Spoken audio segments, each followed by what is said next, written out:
சப்பாத்தி கள்ளிப்பழம் பறிக்கிறக்காக இன்னைக்கு என்னோட பார்ட்னரை கூப்பிட்டுட்டு கள்ளிப்பழம் பறிக்க போயிட்டேன். அமேசான் கார்ட்ல இருக்கிற அரிய வகை மூலிகை அப்படிங்கிற மாரி தான் இந்த சப்பாத்தி கள்ளிப்பழம். இப்போ தேடினாலும் கிடைக்க மாட்டேங்குது. அப்படி போயிட்டுருக்குது. நிறைய பக்கம் அழிச்சிடுறாங்க. அதுக்கப்புறம் கள்ளி செடியே வந்து நோவு வந்து அழிஞ்சிருது. எப்படியோ அமேசான் கார்ட்ல இருக்கிற நம்ம கள்ளி செடியை கண்டுபிடிச்சு பழங்கள் பறிக்க ஆரம்பிச்சிட்டோம். எல்லா இடமே புதர் மாரியும், காடு மாதிரியும் தான் இருக்கும். எதுவுமே ஆள் நடமாட்டம் இருக்கிற இடத்துல இந்த கள்ளி செடி இருக்கவே இருக்காது. அதனால தான் கூட யாராவது கூட்டிகிட்டு போகிறது. ஸ்கூல் லீவ் டைமில் இல்லை பக்கமாக இருந்துச்சு அப்படின்னா நான் போய்ப்பேன். ஏன்னா நிறைய இடங்கள் வந்து ரொம்ப புதர் காடு மாதிரி இருக்கும்.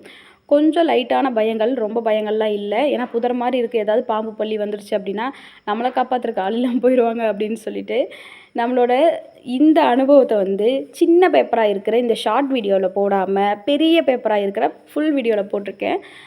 போய் பாருங்கள் நம்மளோட சேனலில். இப்படி கள்ளிப்பழங்கள் பறித்து முள்ளை கட் பண்ணி பல போராட்டங்களுக்கு அப்புறம் தான் உங்கள் கைக்கே வந்து சேருது. ஆனால் உங்கள் கைக்கு வந்ததுக்கப்புறம் தான் பெரும் திருப்தி.